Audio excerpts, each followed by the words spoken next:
I want to make sure I take care of them first before I worry about me. And that's obviously something that a habit you have to form and repeat that every day, because we can very quickly be like, I don't have time for that, and I'll get back to you later. No, this is way more important, right? No, they're the lifeblood of the business. If they stop, we stop. And so why would I put the cart before the horse? Why would I flip flop it? And so I want to make sure they're taken care of first and foremost.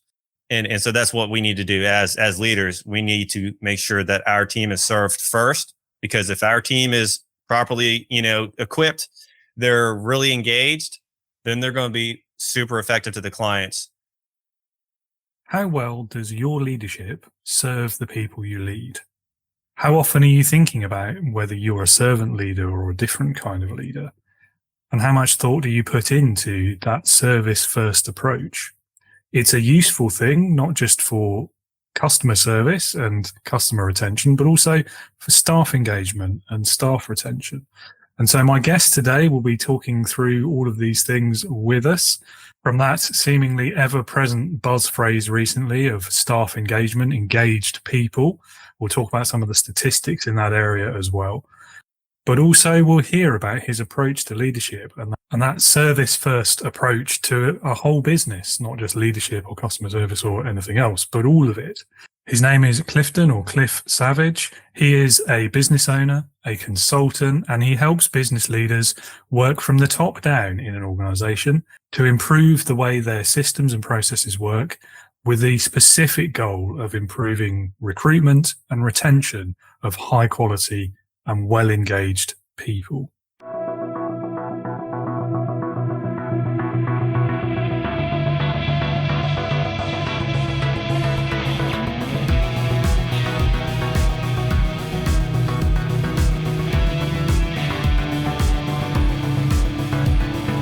Welcome to the Leading with Integrity podcast.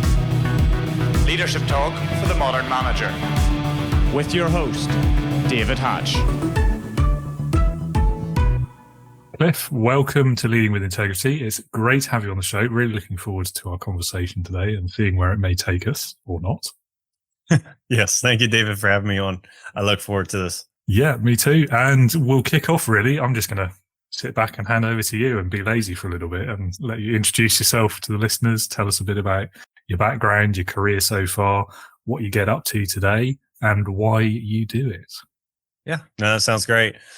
So, I'm on this podcast with you today because I want to share what I believe in, as a business owner myself, but mostly as a consultant to others business leaders, working from the top down in organizations to help them kind of improve the way they use systems and processes to more effectively recruit and retain higher quality, higher engaged employees. But yeah, I'm here in Hampton Roads, Virginia, in the United States. I've been in business, this current business for going on 5 years. I have been a freelance consultant since 2016. And I've been in organizational management and process improvement since 2008.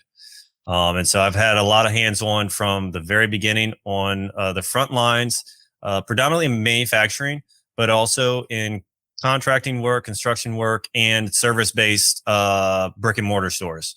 I was part of a fitness franchise, a cell phone franchise, drugstores, stuff like that. So seeing a lot, on the front lines. Also was in middle management, and having two businesses, I've obviously been at the top. And so I know looking down and having employees with both companies and big teams. So yeah, it's been a great learning experience for me. But along the way, what I was trying to fix, right, when I saw problems, others didn't want to listen. My bosses didn't want to implement, or there's too much red tape, right? So that's why I went in business for myself. And that's why we're here today to talk about what I believe in and what I'm trying to do to help others. Well, I think everyone can identify with that last remark, definitely. Yeah. Who's not been in that position? Well, I've got an idea. No, don't want to hear it. Too expensive. Too much paperwork. Back in your box. Yeah. The key phrase, and certainly it seems to be the buzz phrase recently, in recent years anyway, is engaged people, isn't it? I mean, there's some stats out there. You probably know them better than I do, but I think the Gallup one always stands out in my mind about global employee engagement. And I think it was, I remember the UK was a lot worse. I think we were like 17% of employees or something said they were actively engaged at work. I think the US was quite a bit better. I think they were like 22%, something like that. Mm-hmm. And the global average was, between those two, more or less. Right. So it's obviously a problem, isn't it? I mean, what are the impacts though that has on a business if your workforce is just unengaged? I mean, we've got quiet quitting. That's the other buzz phrase, which is basically describing the same problem, isn't it? But maybe you could tell us a bit more about some of the things you've seen. Yeah. So, I mean, even from my experience being on the front lines, 15, 16, 20 years ago, like my experiences of being that disengaged employee, even though natively I had a great work ethic, I thought brought up well, I loved doing good work. But I wasn't nurtured. I wasn't taken care of. I wasn't guided. I wasn't even told right or wrong. I'd maybe find out down the road, if that. And then there was just, finger wagging, not really a discussion. And so a lot of times you just become disconnected, right? Sure, companies have missions and visions and values and all that stuff they plaster up on their walls and on their social media pages, but like we don't see that day to day. We don't feel that day to day. I think that was one of the biggest issues from my experience being on the front lines, being a technician, being in the field. That disconnect, like what am I doing? Why is it important? Because it's hard sometimes, right? Whether it's hard work, monotonous work, stressful work, you can really get disheartened. And if someone's not there to continue to encourage and nurture you and guide you, then you're going to become disengaged because you're just going to shut down and try and reserve your energy, right? So that's kind of like the biggest thing I've seen is training's not new, right? Training programs are not new. Development programs, employee onboarding programs, those things aren't new. But and I know you were saying like, having engaged employees, that's one of the bigger buzzwords lately. Servant leadership is one of the big buzzwords. I mean, heck, even a business coach is a new buzzword that's really, blown up since the pandemic. And I just kind of ignorantly got into those things. I didn't like Google, hey, what's the most popular thing to get into business right now? Or what's going to sell and what's booming right now? I didn't look any of that up. I just connected to the dots of what I saw the problem, what I felt I was capable of doing at this stage, and where I wanted to kind of see things get to with the right team and working with the right types of clients. And so trying to make that person engaged really comes from actually caring about them, like to the nth degree on every level. I even believe there's a side of it where giving them options, not mandatory, but giving them options on how to help them on their personal side of life will benefit their professional side too. And a lot of companies are very, hands off with that, even having that discussion, but then you're just you're letting them bring their personal problems to work. You're making them deal with it themselves. And I'm not saying hold their hand or enable them, but there's a much better way we can engage employees. And I have some of the solutions, but we're still learning on ways to figure that out better, every single day, especially as the generations of workforce keeps, revolving as well. Yeah, the generational point is quite interesting. I mean, when you said about the finger wagging, maybe this speaks to my own biases, but that image popped into my head of the kind of I don't want to say the older generation, but the previous work generation, let's say. And when they hear about things like quiet quitting, and even the way that is talked about, it feels like it's quite blaming the workers and the employees and the team members rather than looking at the root cause, which, and again, I'm biased here, but in my opinion, is leadership. Yes. I'm obviously bound to say that. But, I can't, because I've been in business. I've been a leader and I've let people down, whether in other people's businesses or my own. And it going into business saying, hey, we have a business. Hey, I'm hiring you. It is my responsibility to give you everything you need. And if I miss something because I didn't take the time to check all the boxes, that's on me. And so I've tried to learn to be much more prepared and having the systems and having the people around you that can prepare everything properly so that doesn't happen. And not everything's perfect. There's always room for improvement. We continually find new root causes that we have to diagnose, but yes, it does come from leadership 100%. Absolutely. Yeah. And I think in much the same way as it's quite easy to just blame a bad manager or a bad leader, I think it's also quite easy to blame the quiet quitter for the fact that they're not engaged at work. But I think the fact is, just like that bad manager, 9 times out of 10, they're not doing it maliciously. They've not set out to ruin someone's life at work. Exactly. Neither has the disengaged worker decided one day, right, I'm going to be disengaged. I'm not going to do it. I'll show up. I'll get the paycheck. I'll do the minimum. That's all I'm going to do.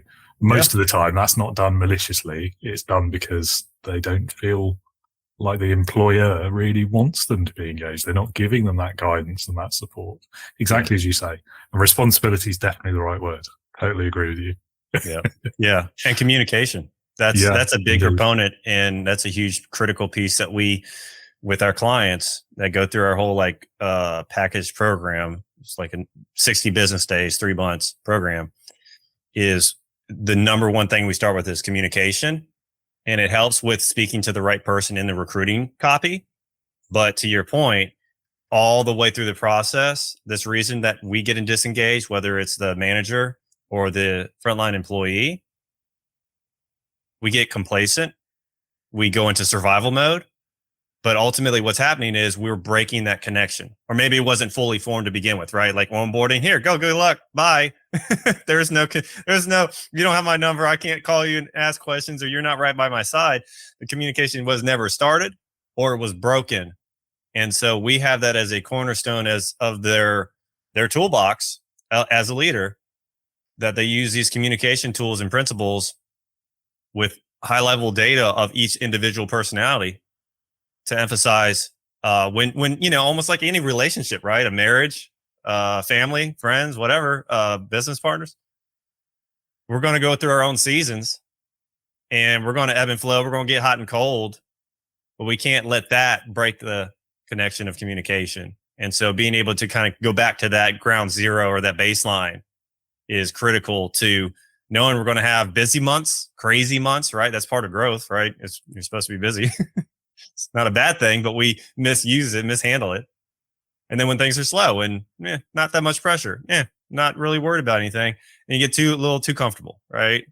All those things play into how strong or how weak the communication is prioritized, emphasized. And so having that stuff helps kind of combat that complacency and that, okay, I'm just going to survive and just look out for myself because I don't know what else to do.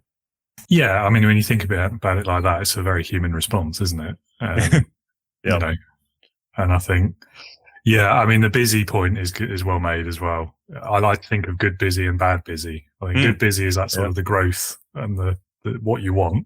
Yep. Bad busy is the procrastination, think of as many different things to do that I prefer doing than what actually needs to be done. Right. Yeah.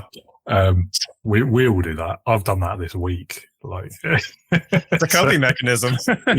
Sometimes it is. Yeah, there's something difficult, or you just don't want to face it, so you go and record extra podcast episodes instead, or do something like that. I'm being productive. Yeah, exactly. Well, it is sort of productive, which it is. Yeah, I'm sounding defensive already. Yeah, there you go. Oh my gosh.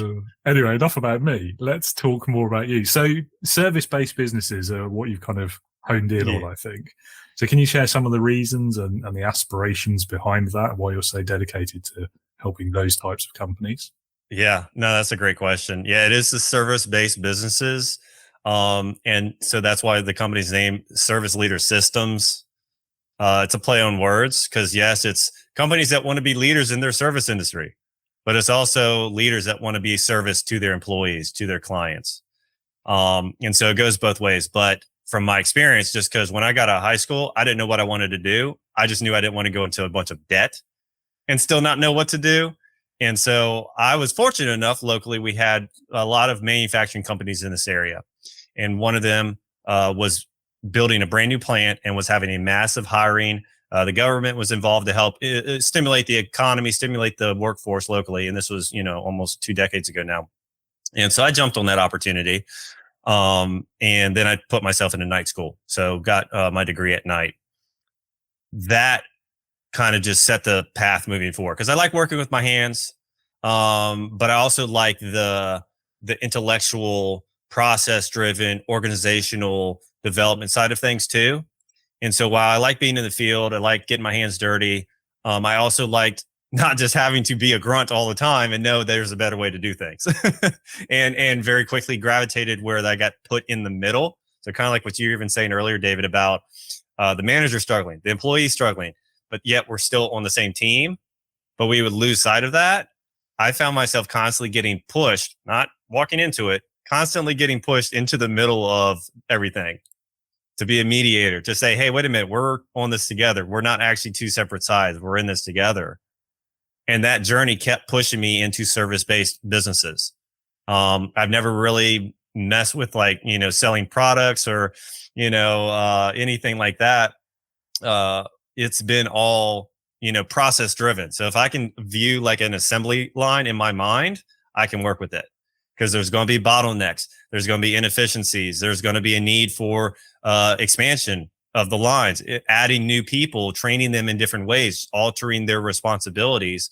And so because I feel more capable and really have my head wrapped around that, that's where I want to spend our time working, because I know the probability of success is, almost 100% versus other businesses that I don't know.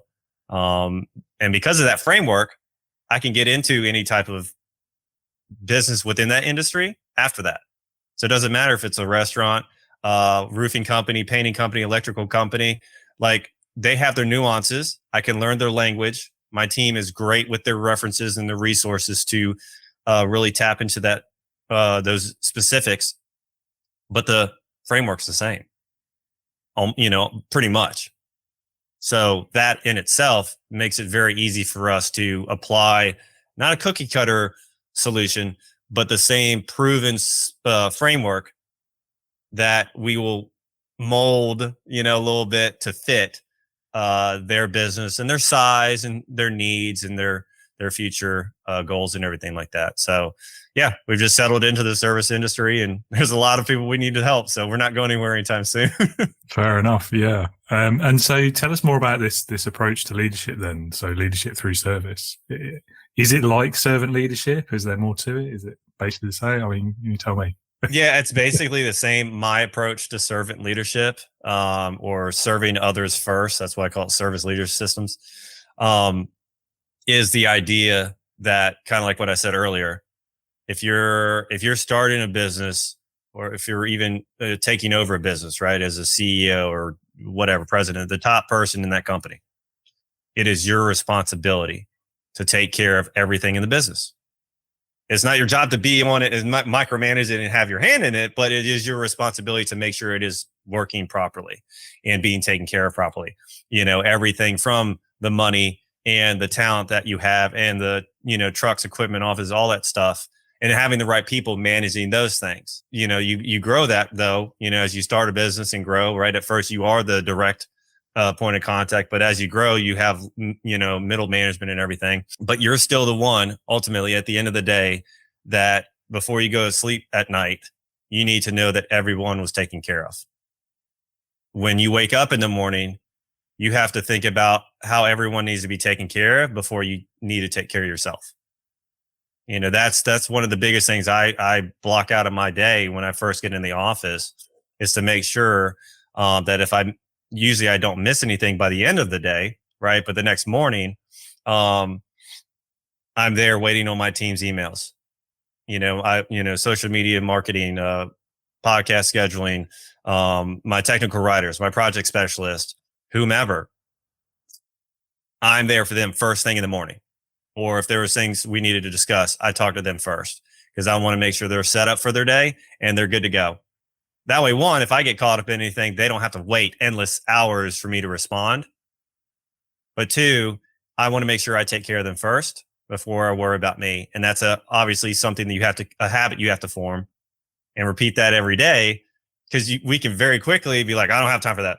And I'll get back to you later. No, this is way more important, right? No, they're the lifeblood of the business. If they stop, we stop. And so why would I put the cart before the horse? Why would I flip flop it? And so I want to make sure they're taken care of first and foremost. And so that's what we need to do as leaders. We need to make sure that our team is served first, because if our team is properly, equipped, they're really engaged, then they're going to be super effective to the clients. The clients are going to be well taken care of. If the clients are angry, if they're frustrated, if things are going bad on the job site, I can't fault my team because there's something I missed before that, whether it's training, whether it's taking care of them, whether it's placing the wrong person in the wrong seat, which we have tools to fix that. But ultimately, it all trickles back down, trickles back up from us, that it's our responsibility. So, that's my biggest thing. When I wake up in the morning is check on everyone else first before I check on myself. And it's not to usurp the theory of put the oxygen mask on yourself first before others. No, I have my quiet time first thing in the morning, and then once I get my day going, I talk to my team first before I talk to my clients or my networks or anything else, I think it's a good way of looking at it. And the oxygen mask analogy, I've heard this before. I don't know if I agree with it. Like, if it was literally about the oxygen, maybe. Right, on the plane, It's not, right? It's, I think for me, leadership's always been about putting the people first, even before yourself when appropriate.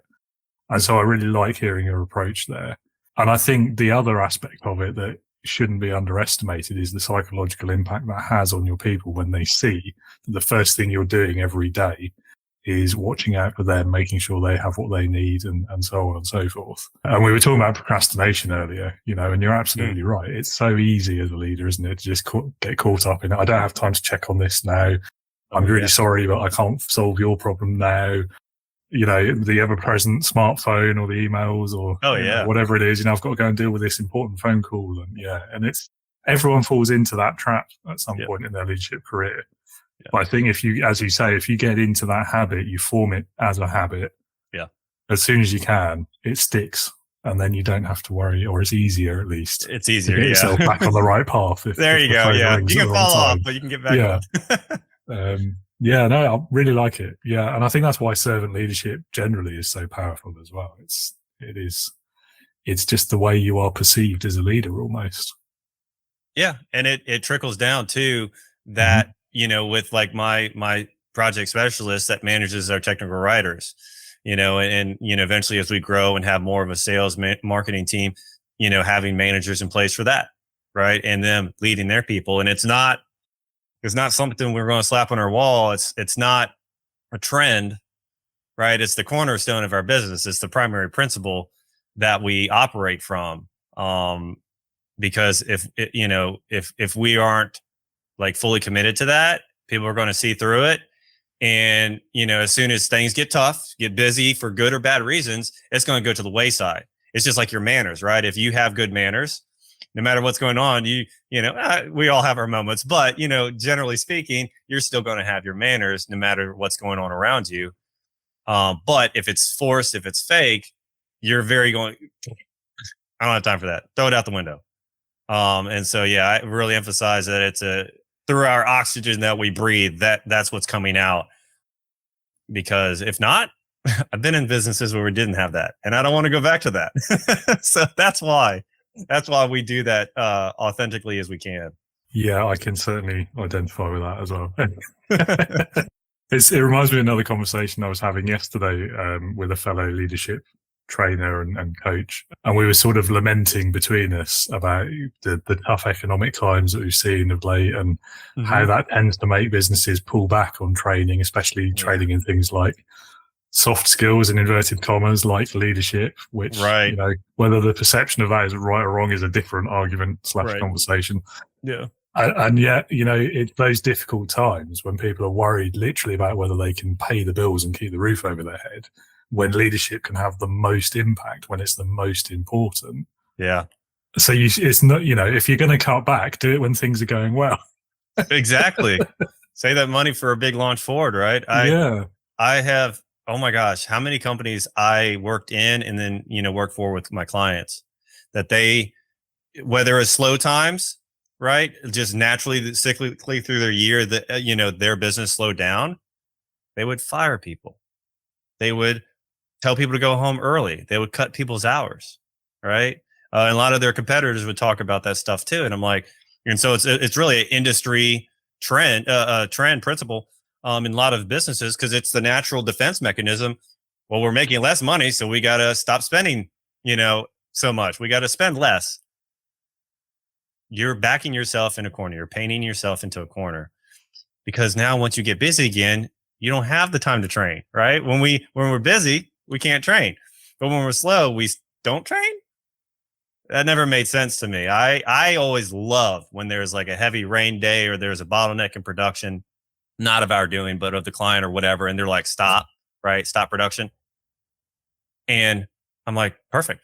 Here's our laundry list of trainings that we were planning on doing the next time we had a moment to breathe. Let's do it. And it made the day go by too, right? We don't want to just come into work to twiddle on our phones. I could do that in the comfort of my PJs at home. No, we have work to do. It made people excited to come to work, and it made them better. So once we got busy, it's like, oh, you know how to do this now. Go over there and do this, please. I've always, it breaks my heart when I, know that when times are slow, we slow down our progress too. We're pretty much letting the environment and the economy dictate our success, our progress. And that's completely on the, the defensive. And you're always going to struggle if that's the way you operate, unfortunately. I guess it comes down to prioritization, doesn't it? And this is another subject that comes up quite a lot in terms of the priority for the business. Is it keep the shareholders happy? Is it revenue before all other things? Or is it looking after the people and managing all of your stakeholders, not just the ones flinging money at you? And I think one of those things, I mean, for me, the answer is always the people bit, inevitably. And I think that's one of the things, isn't it? Like if they're bean counters, not to use the unpleasant terms for them, but if they control everything, then of course you're going to look at things like training, at marketing, even things like that, HR. The things that you can't directly tie to pound signs or dollar signs coming through the door. Then in that mindset, it's very easy to cut things like training and to let people go and just think, well, I'm doing the right thing in the moment. But it's such a short-term view, because as you say, people will remember that. And then when things pick up again, if they ever do, where, you might get stuck in there, won't you, with that mindset. But assuming you're lucky or you manage to put it together and things do get better again, and you need people, but you've let them go and they don't want to come back because they remember that you let them go. Or the people you've retained remember that when things got hard, you cut their perks, you cut their benefits, you wouldn't give them training. So they won't work as hard. So you're not going to be able to close the gap when you need to. That's a huge, I believe that was a huge catalyst of the quiet quitting. Over the past couple of decades, all the economic, downturns we've had across the world and all these massive layoffs, constant layoffs, especially in the tech industries, but manufacturing, service, brick and mortar everywhere, healthcare, even the government, but not as much, I guess. Just like you were saying, the person who's still here may have lost some benefits, but they also know the person that was working with next to them is gone. They could be next. And that sits in the back of your mind, whether you realize it or not. And whether it's a bad, micromanaging boss that talks bad about people to you, and you're like, well, when are you going to talk bad about me? Or what do you say behind my back? Same thing when you're letting those people go, because I get it. The business has to survive hard times, right? They don't control the whole economy, but you have to address it. You can't just brush it under the rug and think, oh, they'll be fine. We'll get back to normal. No, there is no normal after that. So you have to have a conversation about that. And to your point, I've worked with several Fortune Global 500 companies that, trying to please the stakeholders and the people, on the front lines. We've been able to help kind of pinpoint where is the value really coming from. How does this make each individual person valuable, and being able to see that on paper for them, because that's what they got to see, right? I got to speak their language, so I have to present it in a way that speaks their language, and then present it in a way that speaks language to the frontline people too. And so I just wanted to make a comment about that, because I've found ways to balance those parties. But it's different. And in every company, every group of people, it's different, but it's also the same, if that makes sense. Yeah, it's a challenging balancing act, I guess. As you say, that's the right description, I think.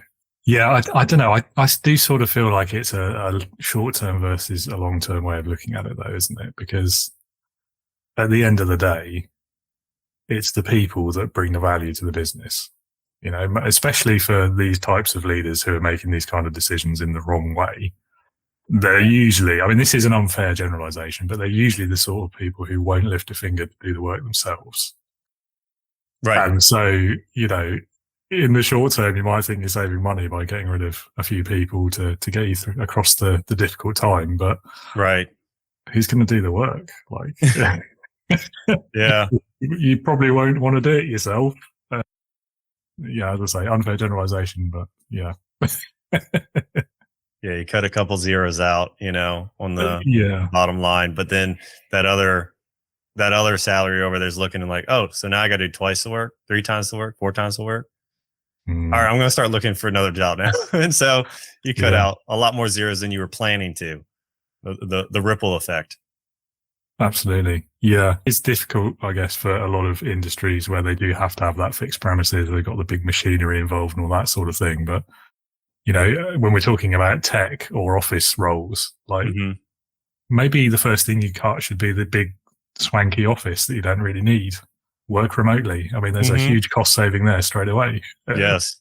Yeah. Yeah. Other ways to skin the cat. Yeah. It's never quite computed for me, that particular bit. It's particularly in the COVID context. Absolutely. Yeah. Businesses can be so agile now. You know, we talk about the manufacturing principles and organizational principles and being agile, right? Being lean. A lot of companies want to talk about that, but they, you know, before tech really blew up and the solutions and the programs we have available to us now, it was a lot harder to actually do that, you know, physically a couple of decades ago. But now we have no excuse. We have no excuse. And so, when I see that we got to make cuts, there's a lot more ways you could do that and make it work. But is it the mindset of, no, this is how we've always done it. We've always had a brick and mortar. Or no, we can work remotely and still keep people productive without having to keep, you know, security cameras on them like we did when they were physically here. Yeah, well, that's it, isn't it? It's, I mean, it's part of the reason, I think, as well, at least part of the reason, maybe the whole reason, who knows, for the whole Great Resignation thing as well, was these same sort of issues. I guess the bit that I really get confused by, and it's easy again to make assumptions without knowing, but is in the sort of the post-COVID era, is how many of those businesses that found a way to keep things going, in a lot of cases were more efficient, more productive when they couldn't have people going to work. Right. And yet, at the first opportunity, they're demanding everyone go back to the office or to the factory or whatever it was. And you know, again, if there's a physical location and you can't do the work unless you're there, like in a factory, okay, fair enough. But if it's just an office, like, I don't get that. You've already found a better way of doing it. Right. It was mostly more efficient. You got, on average, probably more working hours out of people because they didn't have to do the commute. It was a lot easier for them to just have lunch at their desk because they're at home anyway. Right. And they were probably, in a lot of cases, happier not having to do the commute. Or control of their environment. And control of their environment, able to manage their life a bit better as well around work instead of the other way around. And and then you choose to go back and reset all of that progress. I don't understand it. Really. And I know some people like the office environment. Right. Fine. Not everyone does. I don't know. I really like hybrid. I think that's the way forward. That's the future. Yeah. Because that human connection is important as well. Yeah, absolutely. But I don't get the mindset of those companies that are just like, no, don't talk about it, everyone back, or you're fired. Right. Yeah. and it's, who knows the dynamics of why they had to make those decisions with the shareholders involved. There's so many pieces involved.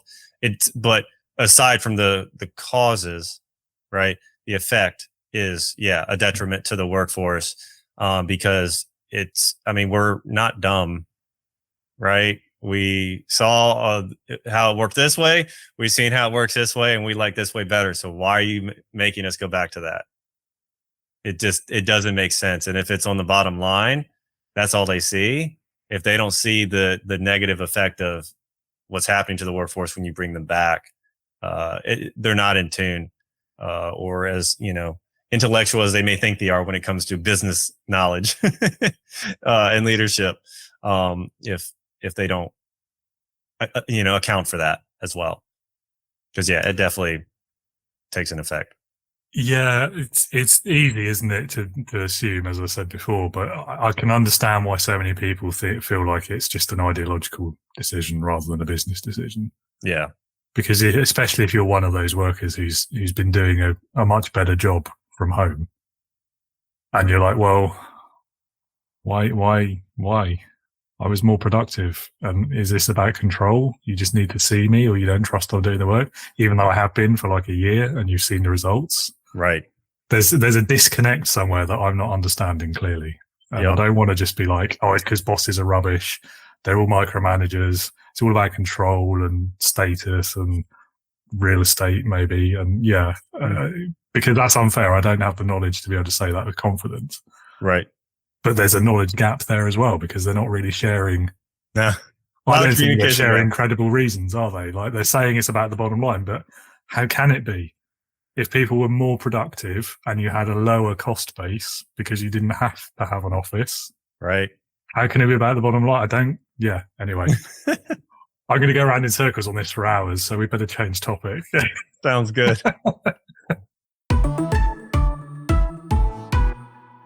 Yeah, so let's talk about building effective teams. I mean, that you've hinted at this already about how it's more than just what a leader does when they're at work. I think there's a holistic strategic view to be taken here that starts before you even hire that team. Yeah. And probably ends when they start moving on to their next better job, potentially. So what impact do you think effective team building has on the success of an organization? And can you give us some tips or hints about how to manage that end-to-end process? Yeah. I mean, number one, I mean, effective, concentrated team building and having the right, like you're saying, holistic approach and understanding of how a team and, each individual team member affects each other and the team as a whole. That's paramount to acknowledge, to want to seek to better understand, and to want to be able to effectively systemize that process, right? To have the metrics as much as possible, and to have the conversations, and to, with tech nowadays, you can record all those meetings and transcribe it. So like you can have those conversations and look back on the history of, that stuff. Patrick Lencioni has some great books. One of them is called Working Genius.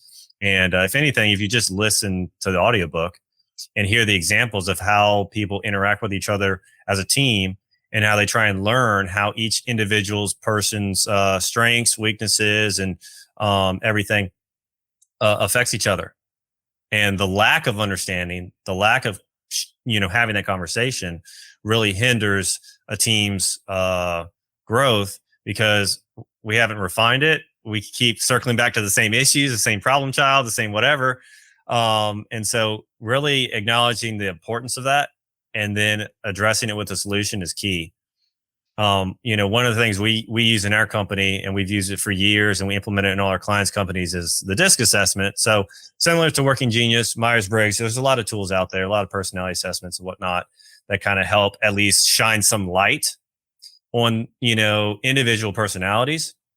Our tools, our systems that we use have these team charts and interaction guides. So it's actually like a target graph holistically of everybody on the chart, where they're at, how the organization or a department is leaning, right? If you have more of a thought-oriented group of people, or if you have a really outgoing group of people, and maybe it's half and half, and they're pulling away or pushing against each other. And so all those little dynamics we use as insight to then have those real-world conversations, both as a group setting. So I essentially would observe them having their interactions together and taking notes on, how this person talks over this person, or this person, never talks or whatever. And then having one-to-ones to share my observations and then work together again to come up with some new ways to find improvements and share that information with each other so we can all be more aware of each other's tendencies, respect that, and then work towards, greater good individually, but then, as a team. That has been huge because, for leadership especially, it gives them the tools to really know their people and really communicate to them as individuals. Because like we were saying earlier, sometimes people are just looked at as a number, right? Or as a conglomerate, and they're not looked at as individuals. I have an identical twin brother. We are almost in many ways we're the same because we grew up together. So we have the same humor. We have, a lot of the same perspectives on things, but then there's many things that we are completely different on, right? He would never do this right now. He would never be in front of the camera talking. He likes to be, in his tools, in his machines. That's his happy place. And this is more of my happy place because I like to share answers and ask questions and learn, right? And help others learn. If someone just looked at us as identical twins and talked to us as identical twins, they would be missing 50% of the time, at least, if not more, depending on what they're talking about, right? If they want to talk about business and they're talking to my brother, he don't want to, plug his ears. He doesn't want to hear that, right? And then there's things that, if they try and talk to me thinking they were talking to him, I'm not going to know what the heck they're talking about. So if you use that case in a company and you look at two people and say, well, you're the same title, right? You're the same position, and you talk to them and treat them the same way, you're missing so much potential there. Or you're even creating more barriers of communication, more barriers to trust, more barriers to having an engaged employee because you're placing them in a bucket that they're not even supposed to be in, and so arming yourselves with that data to enlighten yourself and enlighten each other, and then use that as a common language within the company, knowing, hey, we're all broken. We all need to improve ourselves. So no one's on a pedestal here. No one's beneath each other here. We're all trying to improve. Then it makes team building easier to continue doing, to sustain that, and to see actual change over time, not just spinning your wheels and saying, oh, well, we're trying. We have stuff that we can bite into. And we can, just like any coach, right? You can mark that notable progress or stagnation over time. But then over time, right? 3 months, 6 months, 9 months, 12 months, year, 2 years, 3 years, 4 years, see the trends, see the difference over time. And so we help put some of those systems in place to help with the team building because, that's the most critical part. I don't care if it's a team of 2 or a team of 20 or 200. Those principles need to be there or you're going to have problems. And as you grow, those problems that were maybe hairline fractures at the time with all this new weight, of glory is now creating massive cracks and gaps and pressure and frustrations. And they were there all along. You just didn't see them until you got too big. And that's where a lot of companies, as they grow, they struggle because of that. That's a great analogy, I have to say. It's, because it's like any fracture, isn't it? If you might not notice it until you put weight on it, and then suddenly, there's bones sticking out where they shouldn't be. Yeah. Gosh. Yep. Big graphic. Yeah. Sorry. No. It's a weird coincidence that you mentioned Patrick Lencioni as well. I'm actually rereading at the moment, 5 Dysfunctions. Yes, that's a good one too. And the reason I bring that up is because there's a whole story in there built around the away days.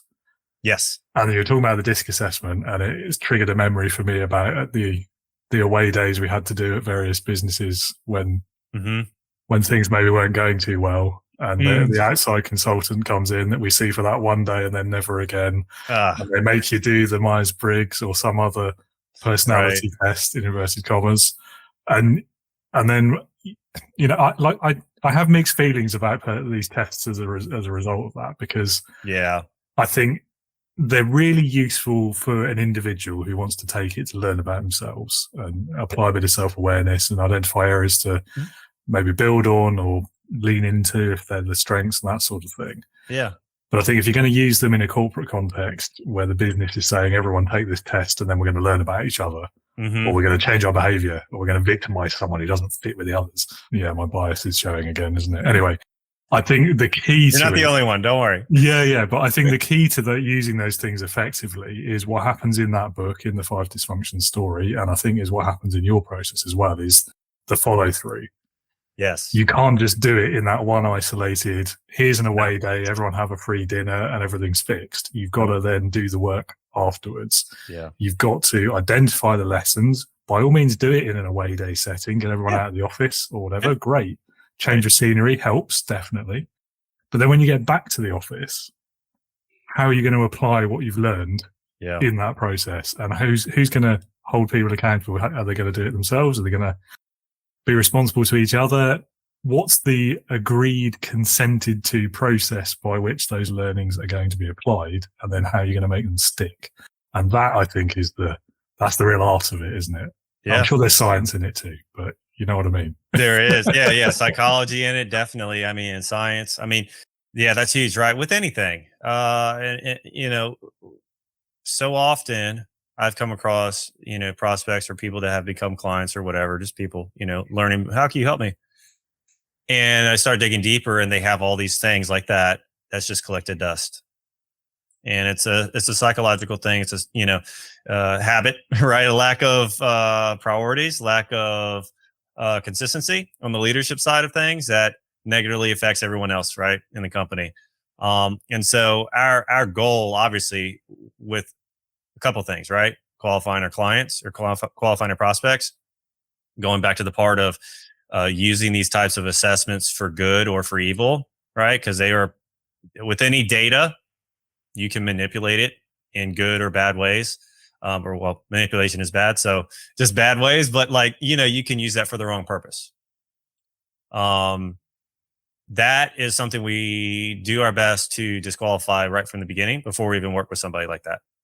If we know someone is more in it for the money, they're more in it for, themselves, and this servant leadership is just a trend, it's just a facade, we're going to learn very quickly about that. It's going to uncover itself very quickly because people, when we start working together, they quickly lower the guards and just they take the filter off right after, they've been good for 1 or 2 meetings. Like, oh, this is the real person now. We see that and we see the trends. I can identify that. I've been doing it for so long now in my business and others that we help guard against that by pre-qualifying. But then you get back to the other part, like you're saying, is because of us emphasizing this whole system process, these tools are used in every bit of it, from the recruiting, the onboarding, and the retaining, training, everything, right? Because that's the cornerstone of the business. If you want to serve others, you have to know how to communicate to them. That means you have to know how you communicate, receive communication and give communication. And so all these things, coincide with each other. So if you miss one, you affect everything else. And so we highly emphasize that throughout our whole onboarding experience, but also throughout the work we do. And then that's a critical piece that they have to use in their troubleshooting, of the recruiting. Why aren't we getting the right candidates, or why aren't we getting any candidates, or, the screening process, or, with troublesome people, that they already have. And why is this person acting this way? Why does this person say this stuff? Right. Having those tools and knowing that everyone's a part of that, including leadership. Like, I start with leadership, not the front lines and, oh, we have data no, we start with you. You lead by example. We're going to go with you first and then we go down. Versus when I work with companies and it was bottom up, and that's where all the struggles came from. So that's why I start from top down. That in itself lends to helping really ingrain it as, their principles for life, even for people that we've done just kind of like workshops and whatnot. And they didn't use us for consulting after that. Right. Or kept us on. They still have all that stuff. They've had that experience. And the more that we stay in touch with people, the more that they continue to consume our stuff, the more that will stay top of mind for them, because it's in everything. If you don't have communication, you're always going to be struggling, whether it's in sales, recruiting, training, doesn't matter. If you're a poor communicator, there's always going to be struggles. And so it's just a matter of, we stick with the disc because I feel like it's simple, but there's a lot of tools that show a lot of the same data in different ways. That makes it very applicable for our services, our industries. But ultimately it has to be the person that has the open mind that wants it and wants to use it properly.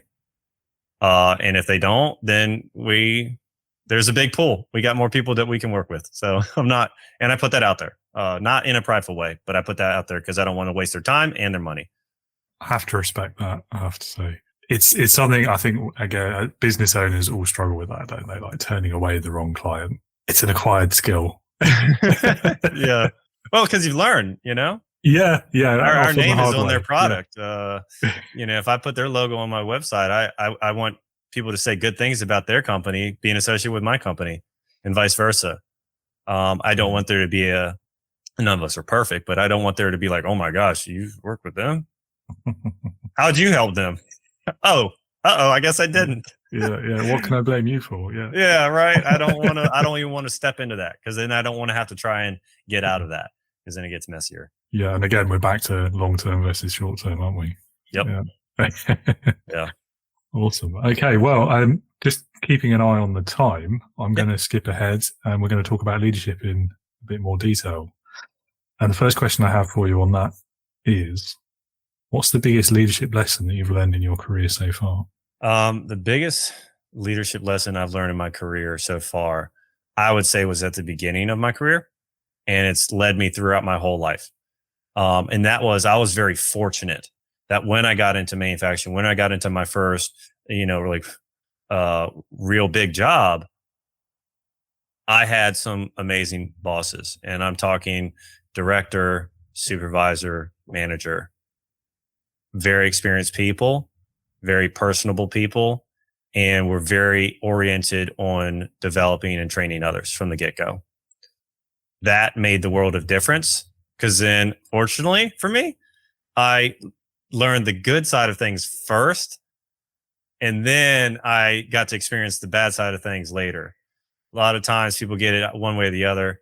I was very fortunate that I had 3 bosses in a row that were amazing bosses, amazing leaders, that taught me a lot. One, by my observations of them, just my interactions with them, watching them interact with others, just the general health of our department, right, of our teams, how they handled challenges, just observing a lot first, right? It wasn't like sitting down, they were teaching me.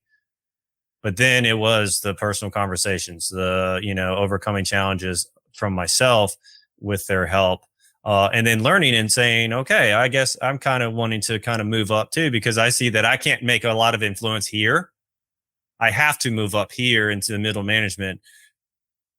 How can you help prepare me, or what kind, asking them questions about that and how they got there. And so I had a lot of great guides at the very beginning that helped emphasize the leading by example and focusing on serving others.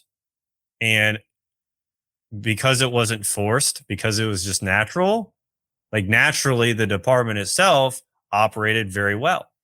We had our bumps here and there, new person come in, one person leave.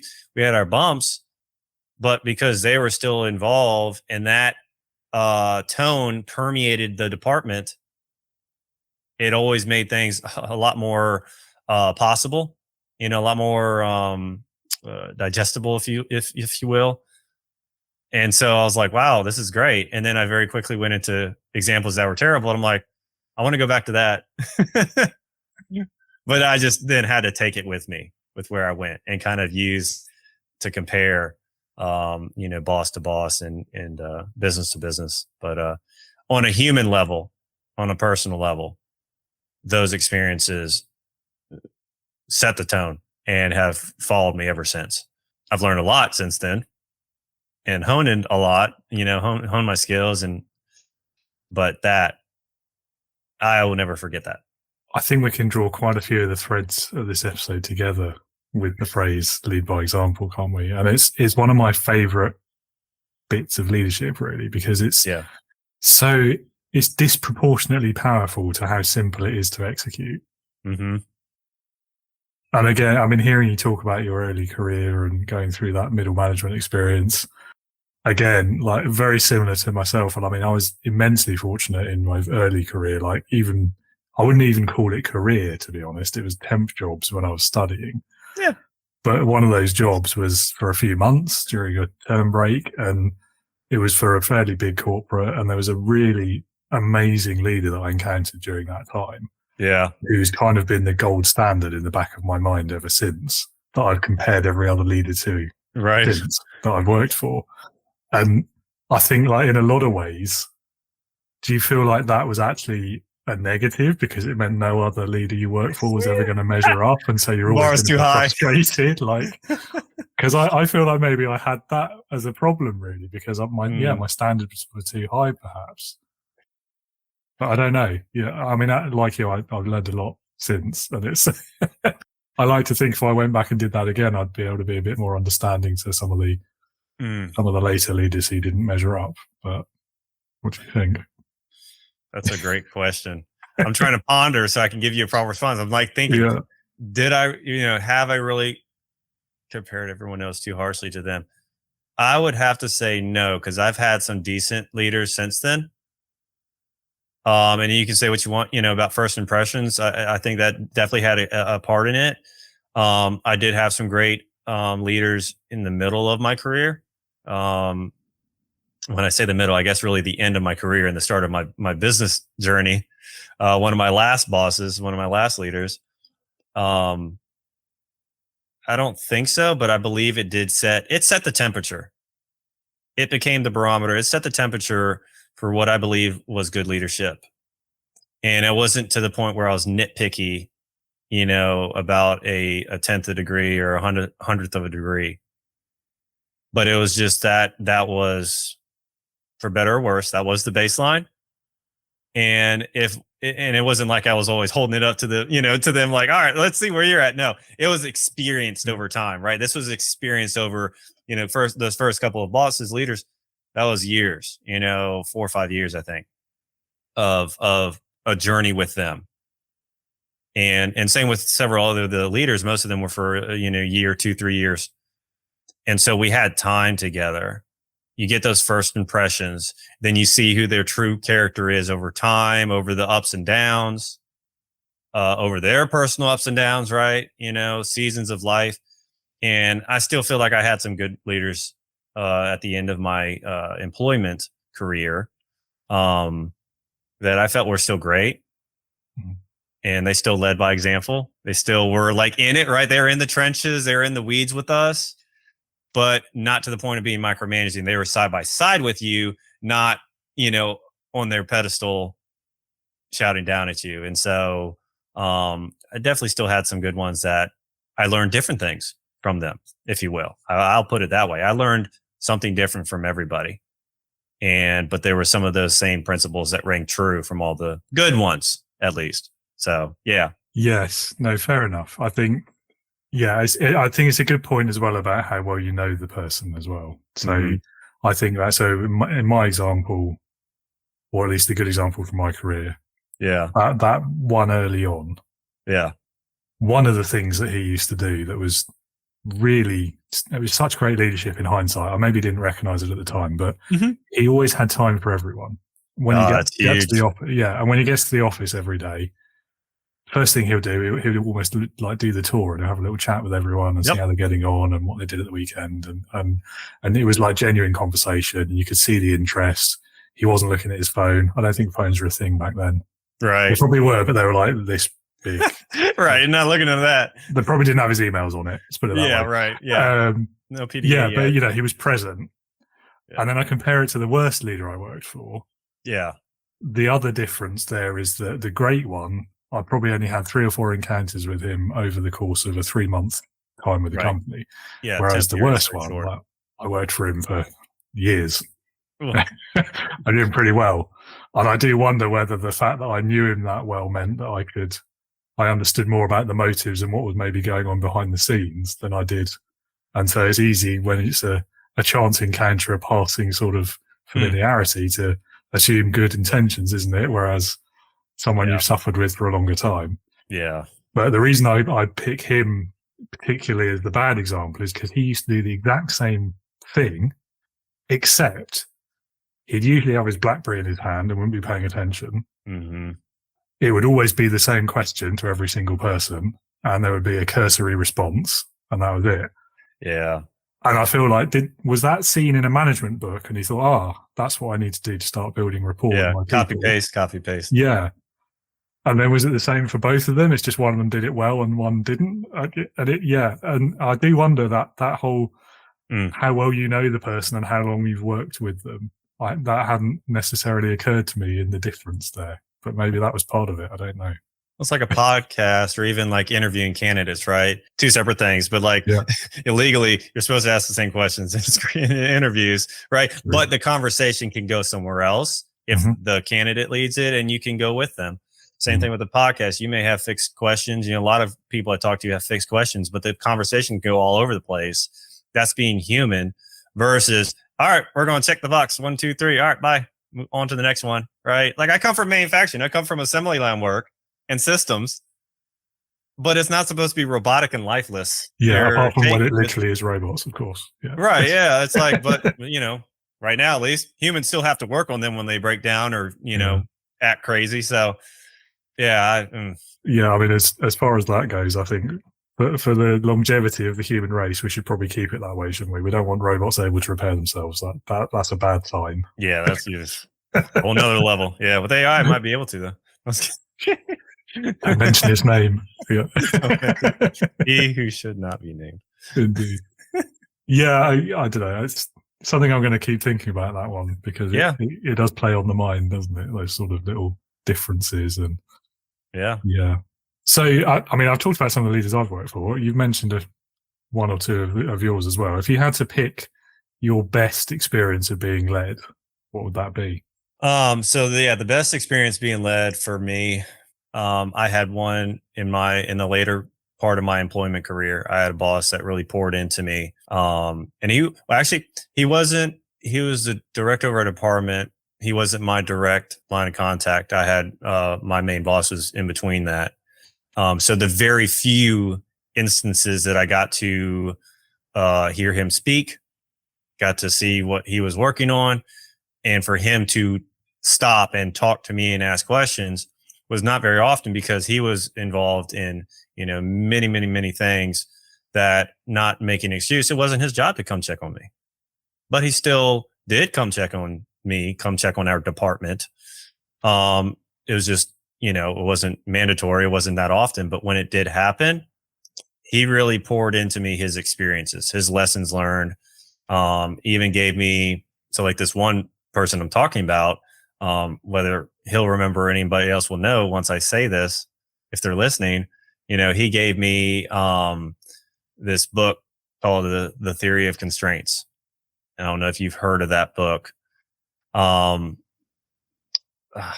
His name is escaping me right now, the author, but he was a physicist and he wrote a novel sharing the story of what he actually did in real life of going into a manufacturing company and using his education to help really troubleshoot the dynamics of manufacturing lines, assembly lines, production, supply chain improvements, and the human element combined.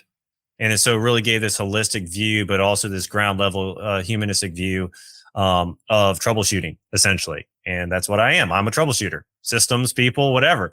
And so I really latched onto that book, and it opened my worldview up in a whole new light in the job I was in, but also in the very near future where I went back into business in my second business, this one, the consulting one, was eye opening. And so, and it didn't benefit him. It could make me a little bit better at my job. Right. But it wasn't going to like, oh, we're going to make so much more money now that he's read this book. No, but it did make a huge difference in my life. Didn't affect him, didn't affect the department. Really. It did a little bit. I started applying it right here and there, but it wasn't a massive benefit for him, but it was a massive benefit for me. And that was massive. And so that book and those conversations with him after he gave me that book, he's like, read it. And then, so when we met again, he would ask me about it and I would talk to him about it or ask him questions about it. that was huge. And it wasn't prompted. It wasn't a requirement. It just came up in conversation. And he's like, hey, here you go. And so, yeah, that to me was like one of the biggest, just someone being present, just having a conversation, not forcing their agenda, right, or anyone else's agenda, and just helping someone knowing that they probably aren't going to get anything in return was life-changing for me. And that person being my boss, having way more people to answer to and problems to worry about, taking that moment and those couple of moments with me really stood out. Sometimes it is those small little details, those little moments, isn't it? Because I think I blame Hollywood for this. I think we, as humans, we too easily look at leadership as the big grand gestures, don't we? The guy with the shield or the machine gun or whatever it happens to be. But actually, I think leadership really, it's in those small moments. It's the everyday stuff. It's the day-to-day. It's the making you a coffee that morning or whatever it happens to be, or just listening to you. Yeah. And yeah, I mean, that's a great story. Great example as well. Thank you for sharing. Yeah. Okay. 2 more questions. Both quite difficult, I'm afraid. Well, maybe not. Maybe not. Some people really struggle with them and others just breeze through as though it's something they talk about every day. I'm ready. So we'll see how you get on. No pressure. Yep. If you could go back in time, firstly, how far back would you go in your own lifetime? And secondly, what would you say to your younger self? Man, I mean, I would say, I guess even at 12, but like 18 at least. Had so much potential. And I don't think this is a bad thing, right? That's why I don't worry about going back in time and even changing yesterday, because I'm here today where I'm at, and I'm pretty happy with where I'm at. So even with all my problems and struggles, if I were to say anything when I was 18, it would be focus a little bit better. Stop worrying about what others think. I think it was a big thing that really dictated my growth. It stagnated it. It kind of hurt it because I wouldn't ask questions. I wouldn't speak up. I wouldn't try this. I wouldn't try that. At times in my personal development, in my personal relationships, because I didn't want to come off sounding dumb. I didn't want to offend someone, a lot of negative reasons that really is like, I don't want to deal with that stress or that problem. If I just didn't overthink all that stuff and just knew that I was going to stumble and fall, I believe in some ways, some relationships, some experiences probably would have been richer because of that, rather than being a little bit more of, I just want to get through this type of thing. And I feel like I could have probably learned more, and it would have opened up more opportunities, more experiences from that. So yeah, that's what I would say. That's a good answer. Yeah. Yeah. Very well thought through as well. From the heart, because I wasn't holding on to that. It just came out. Yeah. I mean, possibly being too hard on yourself. I think it's rare that people in their youth, particularly that stage of youth, are that focused. I was like 12. That's why I was going to talk about that. I was like, I was ready to get out of school. I wanted to have a house, have my own job. Like, I was ready to work. Crazy to think I wanted to rush life, unfortunately. But yeah, I thought being in the adult world was going to be better than being in school. Yeah, and the irony is now we think the opposite. So right, the grass is always greener. Maybe that's where it comes from. That's exactly. Oh man, amazing. Leadership heroes. Okay, last question then. This is my favorite one though. Cool. It's called Leadership Heroes. So if you had to pick one person, you could pick anyone you like, alive or dead, past or present, real or even fictitious, who in your opinion would perfectly embody leadership. Who would that be and why? I used to be more into history than I am now. And I guess that's just because where I'm at in life, in business and having a son and everything else, caught up in a lot of other stuff. But I used to read a lot more history books and whatnot. One of the best books I ever read, in my opinion, I went to DC. Girlfriend at the time got me a book called Team of Rivals by Doris Kearns Goodwin, autobiography about Abraham Lincoln. Called Team of Rivals because it talks about his move through his youth into the presidency and all the way through all the challenges that he faced in America and in his life at that time. And a lot of it dealt with his cabinet, the people within his presidency, where a lot of the people were also trying to keep him out of the presidency, out of just, the government altogether before. And so he had to bring a lot of different people together, supporters and people that are against him. And so he had to do a lot of, and it wasn't even for himself. It was for the nation. I felt like, at least from, how I read it, that he was trying to solve problems and he needed support from both sides. And so it wasn't all right, well, I'm not, I'll just do this without you. No, he found ways to navigate conversations with difficult people and lead them, and essentially converted people to come and support his cause, to support his mission, and the American mission, especially during the Civil War and everything going on then. And that's huge, as we know with politics, you got to have the supporters to pass the bills you want and to do the things you want. And I feel like in business, no matter how big or small you are, whether you have shareholders or not, if it's mom and pop or whatever, you've got to know how to navigate conversations with difficult people, with people that are in opposition of you. And I thought that was a great read. I've read it multiple times. It's probably been a decade since I read it last, but I do need to pick it back up. But that book has really stood out to me on really digging deep on the life of Abraham Lincoln outside of, what we learned in school, which was, I felt, very repetitive, very surface level. This book really dove deep on his leadership and how he interacted with people of all kinds. And to me, that's one of the best examples of always, when people ask me that question, that's one of the main answers I give, aside from, for me, Jesus. But, the book, from Abraham Lincoln, or about Abraham Lincoln, is a great practical book that I feel like everybody should read. Well, I'm going to add it to my reading list. Definitely. Yeah. Yeah. I hate to say it, but he's been a very popular choice lately. I don't know if there's something going on in the national consciousness in the States, but maybe more people have read that book. I don't know. Yeah, maybe. But I got on it before. It was cool. Yeah. I mean, I think partly it's because he's a great choice to answer this question. And the whole consensus building and working with your rivals aspects of it is, I think, you're right. It's so important in this day and age when everything, every way almost that we interact with the world these days is getting so divisive, isn't it? The social media of it, the politics of it, the combination of those, which is kind of terrifying. Yeah. And I do feel, this is another aspect where I get on my soapbox, unfortunately, but I do feel like we're losing the art of argument. Yes. It's like you can't have that sort of friendly disagreement or be friends even with someone who doesn't share your views as much as you used to be able to. We're losing that ability to just have a disagreement and still be mates. Yeah. And it's a shame, I think. I think society loses a lot by that.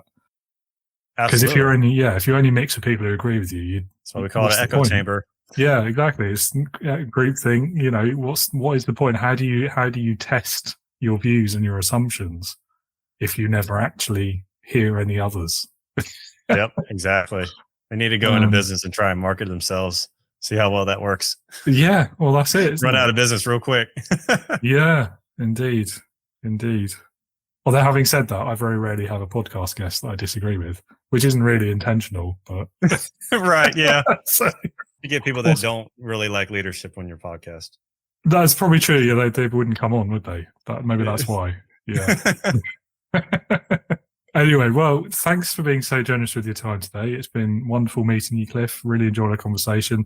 Last thing I will ask you, though, is if anyone in the audience would like to learn more about you, perhaps get in touch, where can they go? Yeah, so the best place is our website, serviceleadersystems.com. Explains all my services, explains more about my work history. I've got an ebook on there that people can download if they want to revitalize their recruiting or start recruiting. And it's a 5-day plan in there that they can literally get going in 1 week, in 5 days. Also have my demo in there for our training tool that users would experience. So you guys get a chance to demo one of the systems that we build, one of the programs we use. So it just gives people a lot more insight on what is it that we actually do and can actually help them. If they want to get deeper on like my daily thoughts, LinkedIn is where I'm highly active. I'm on all platforms. We post everything on all platforms, but I'm active on LinkedIn, which is just Clif S Savage on LinkedIn, and follow me, connect with me. Love to grow my network on there and meet new people and learn what they want to share too. So yeah, that's the best ways to find out more about our services, about me, and educate themselves on, free content that we put out every day. So yeah. Great. All sounds excellent. And I'll pop as many of those links as I can in the episode description as well, so the listeners can find it easily. Perfect. Awesome. Lovely. Thank you so much. Well, that's definitely all we've got time for. Thank you again so much, and have a great rest of your day. You as well. Bye. Clif, thank you again so much for your time. We hit some really big topics there, and I hope all of the listeners, I'm sure they have, learned loads, got some insights from your expertise there as well. Listener, if you would like to learn more about Clif, as I say every week, check the description, click on those links, visit his website, reach out to him on social. I know he'd love to hear from you, and if he can help you, then I, of course, encourage you to get in touch. Thanks for being with us again today. Join me next week when I'm talking with Christian Espinoza about his life experience from growing up in poverty, joining the Air Force as a communications officer, then getting into cybersecurity, and then eventually starting his own businesses. And he's got some brilliant lessons in leadership, technology, cybersecurity, of course, and communications from all of those experiences. So that is going to be a wide and far-reaching conversation that you don't want to miss. And until then, keep looking for ways to serve your people better and be a leader, not a boss.